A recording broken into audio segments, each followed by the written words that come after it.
I present to you a counterfactual, speculative history.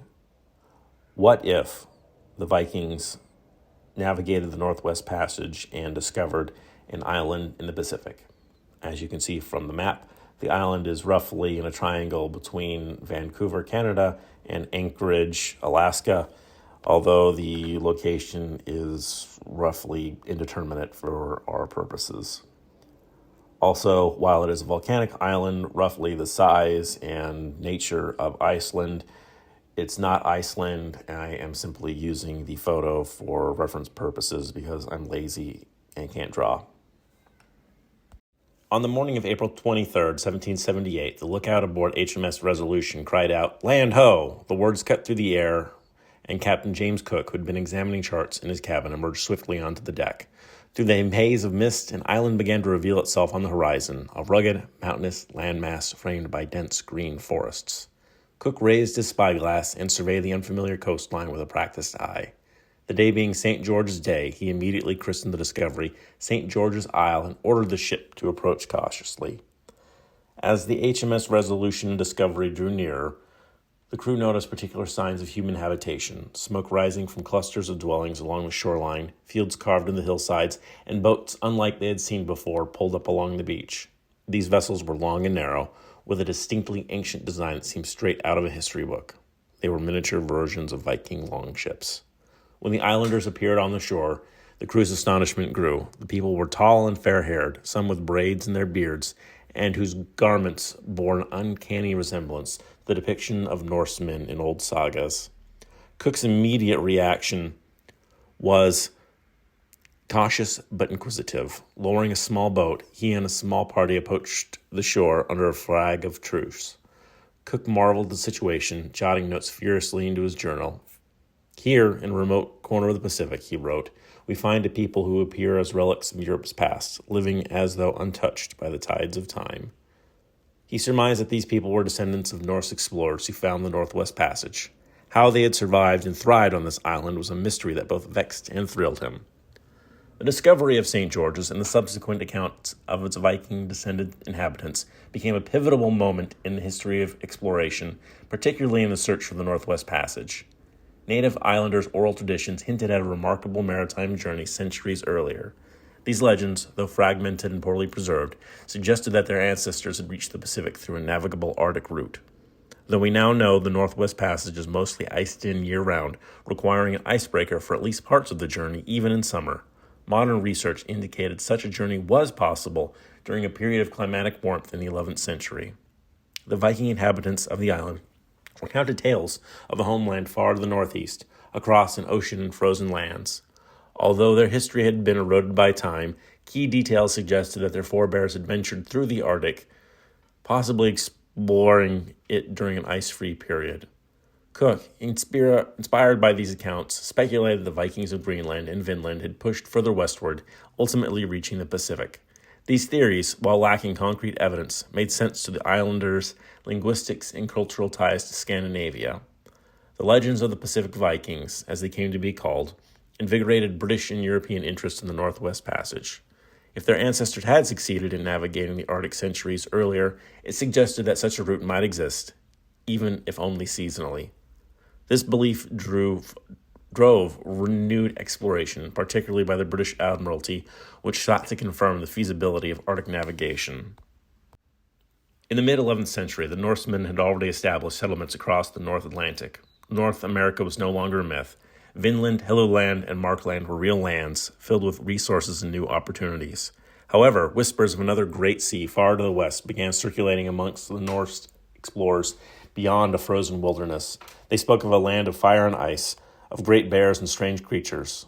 This sparked the curiosity of the Vikings, who saw echoes of their own mythology.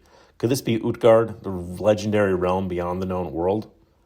A group of intrepid explorers from Helluland set out to explore this unknown territory. After years, perhaps decades of exploration in the Arctic, they stumbled upon a vast, ice-free body of water to the west. Modern historians debate whether this was the Bering Sea or the Pacific itself, although some believe it was a fabrication. The explorers spoke of towering volcanoes, rich forests, and endless hunting grounds. It was a harsh but bountiful land that seemed tailor-made for the Viking way of life. This promise of land, resources, and adventure stirred the restless hearts of many Norsemen, but it was not merely curiosity that drove them west. These stories convinced many that they had found Utgard itself, a land where only the hardiest of men could survive. The journey to this distant land was fraught with peril, marked by 4 significant voyages over a decade, each confronting the brutal challenges of Arctic exploration. The first voyage, consisting mainly of men, warriors, craftsmen, and explorers, focused on establishing a foothold. They survived harsh winters and mastered the terrain with Inuit survival techniques, finding the coastal islands of southern Alaska rich in resources, though farming proved difficult due to the short summers. The second voyage was the largest, bringing families, livestock, and skilled workers. Forts were built, and the settlement grew with a population capable of supporting itself. The third voyage, called the First Women's Voyage, brought a surplus of women to encourage population growth and stability, transforming the settlement into a functioning colony. Women played vital roles in agricultural, crafting, and domestic life, giving the settlement a lasting sense of permanence. However, the fourth and final voyage was a disaster. Intended to bring more settlers, especially women, it ended in tragedy as ships were lost to treacherous Arctic waters. The cooling climate and advancing pack ice eventually closed the Northwest Passage, cutting off contact with the homeland and leaving the colony isolated. Modern research has unearthed evidence that, rather than a few isolated voyages throughout the far Arctic, these breakaway Vikings explored and even settled into Alaska. Trace element from DNA from native Inuit populations show the barest fragments of interbreeding, meaning that a not inconsequential number made it to the far west. While a large, coordinated journey, as the legends tell of, may have certainly occurred, it was likely part of a larger, longer period of exploration and migration. After enduring brutal winters and devastating storms, the Pacific Vikings moved south, settling briefly on the Alaskan peninsula. This strategic location allowed them to defend against native attacks, but a catastrophic earthquake and tsunami shattered their resolve. Viewing the disaster as divine punishment for trespassing in Utgard, the mythical land of chaos, they abandoned their stronghold and ventured further south in search of safety. Their journey led to the discovery of a Pacific island, a lush, forested paradise with fertile soil, fresh water streams, and abundant natural resources, but devoid of large game. To sustain their populations, the Viking transported young deer, caribou, and moose from the north, transforming the island's ecosystem over decades. The settlement thrived, with Vikings adapting to the unique environment and creating a prosperous community. The temperate climate and rich soil supported successful farming, allowing the population to grow slightly faster than other Norse groups. The absence of European diseases like smallpox and plague contributed to low mortality rates and extended lifespans. This relative isolation shielded them from pandemics that devastated other populations. However, a tsunami struck the island, destroying many ships and claiming the lives of shipwrights and mariners essential to their connection with the outside world. The last shipwreck marked the end of their maritime endeavors, isolating the settlers on Pacific Island. Over generations, their shipbuilding and navigational knowledge faded, leaving them entirely stranded. Isolation shaped a distinct culture rooted in Viking traditions, but adapted to the island's environment. The memory of divine wrath and the destruction they faced in Alaska became a cautionary tale, reinforcing their belief that Pacific Island was both their sanctuary and their final home, safe from the chaos of Utgard and blessed by its natural bounty. As the island, as discovered by the Vikings, was devoid of game, they mounted expeditions to import wildlife. Mule deer fawns, caribou, and moose calves were introduced to establish hunting stock, while smaller mammals like beavers were also brought to diversify the ecosystem. Rumors of wolves and grizzlies being introduced likely stem from a few cubs and pups taken as pets, but there is no evidence of deliberate release into the wild. These efforts mirrored the practice of South Pacific peoples, bringing plants and animals to sustain life on remote islands. Livestock like cows, goats, and sheep struggled to maintain the journey to Alaska, with many falling victim to harsh winters and predators. Cows in particular became so rare that owning one signified extreme wealth, a status that persisted until British contact. Sheep and goats fared slightly better, providing meat and milk for the lower classes, while horses and oxen were reserved for only the wealthiest settlers, cementing livestock as a measure of wealth in Norse society. Hunting rights were tightly controlled by the upper classes, with the jarls and clan leaders reserving access to large game. This created sharp social divides as lower-class settlers were reliant on fishing and foraging for sustenance. The scarcity of imported game turned poaching into a capital offense, while even high-status individuals accused of overhunting faced severe penalties, such as the confiscation of their herds. Farming, while supported by the island's fertile volcanic soil, was labor-intensive due to the scarcity of draft animals. Without oxen or horses, fields had to be plowed and goods transported by human labor, limiting agricultural expansion. Wealthy families with livestock held significant advantages, producing more food and consolidating their power. This exacerbated social stratification, with poorer families dependent on manual labor and fish-based diets, deepening resentment towards the livestock-owning elite. Historians and archaeologists later debated the reliability of the islanders' oral history. While the details were vague and often contradicted by environmental data, the broader story of Viking expansion during the medieval warm period remained plausible. In the early 20th century, when the Northwest Passage had been largely dismissed, scholars began to speculate that the voyage never happened. Rather, the Vikings journeyed overland and then sailed from the Pacific shores in locally built longboats. Studies suggested that temporary warming in the 11th century could have opened Arctic waters, allowing small, maneuverable North ships to traverse the area typically impassable due to ice. However, the lack of written records or material evidence from the islanders' ancestors left these theories speculative. By 1810, Great Britain faced two intertwined challenges: securing control over a strategically vital Pacific colony and addressing a looming royal succession crisis. The island offered Britain a chance to consolidate its Pacific ambitions while solving domestic political issues. Prince Alfred, the youngest son of George III, who in reality died in 1782, became the centerpiece of this dual strategy. Alfred, known for his fascination with naval matters and autocratic tendencies, was both a liability and an asset. Viewed as disruptive in London, his adventurous spirit and interest in colonial governance made him an ideal candidate to oversee the island on literally the other side of the world. Appointed Viceroy of St. George's Isle, Alfred was entrusted with establishing a stable administration, countering foreign influence, and managing the defense of the colony. This became the foundation of the Principality and later Kingdom as a branch of the House of Hanover. In Britain, the insane King George III was out of power as the Prince of Wales served as regent until the king's death in 1820. With Alfred 6 months by ship away from London, this removed him from domestic politics during a tense period of succession, where George IV's lack of heirs and his brother's uncertain futures created instability. Alfred's new role effectively neutralized any potential interference in British politics. Alfred's mission was fraught with peril. He was tasked with maintaining British authority while fostering loyalty among settlers and the indigenous Viking-descended population. The appointment of Alfred as viceroy unfolded with significant political theater. To avoid future conflicts over succession, Alfred's role was redefined both political and princely. As speculation about his possible return to Britain arose, Alfred's position was cemented with a new title, Prince of St. George's Isle. This granted him hereditary rule over the principality, independent from the British Crown's line of succession. Parliament and the Crown collaborated to ensure that the principality would remain politically distinct, with Alfred's descendants inheriting his throne under separate succession rules. The arrangement balanced autonomy and imperial oversight. While Alfred ruled as a semi-autocratic prince, Britain retained strategic influence. Officially, St. George's Isle recognized Britain as its protector, aligning defense, trade, and foreign policy.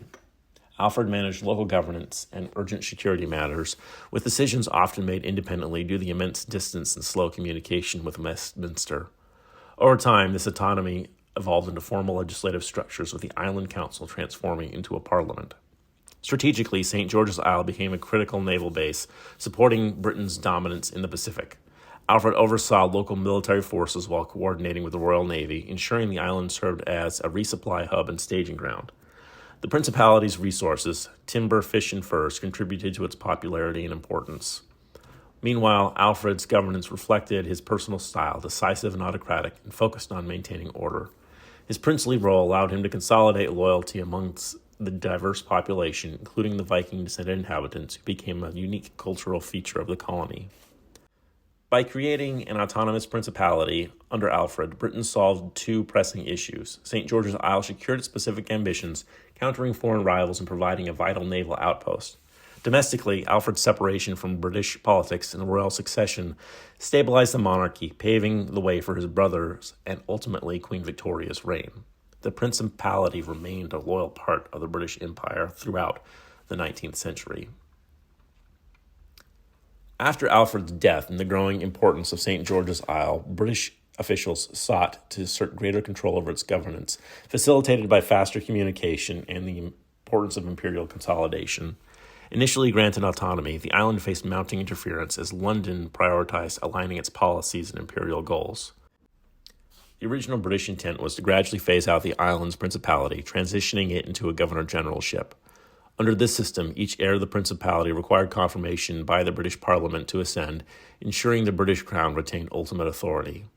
Initially presented as symbolic to Alfred in the 1810s, this condition was intended to be a tool to erode the principality's relevance. This planned obsolescence allowed British lawmakers to consolidate control without inciting rebellion. Behind closed doors, Westminster and Buckingham Palace anticipated that Alfred's line would eventually fade. A shorter reign or early death of his son without an heir would expedite the process, leaving governance to the bureaucracy. There was even speculation that an intermarriage between Alfred's descendants and the British royal family might unify the principality again with the crown, eliminating the need for a separate monarchy. By the late 19th century, as self-governance became a hallmark of British dominions, it was expected that the local elites would embrace the transition away from their principality, rendering it irrelevant in practice. By the late 1800s, the rise of American influence in the Pacific worried British officials who feared that St. George's Isle might become susceptible to pro-independence or pro-American settlement. The growing presence of the United States in Hawaii intensified these concerns, leading to debates in London about incorporating the island into Canada or granting it separate dominion status. However, these proposals faced fierce opposition on the island. Despite these efforts, the island underwent significant Americanization during this period.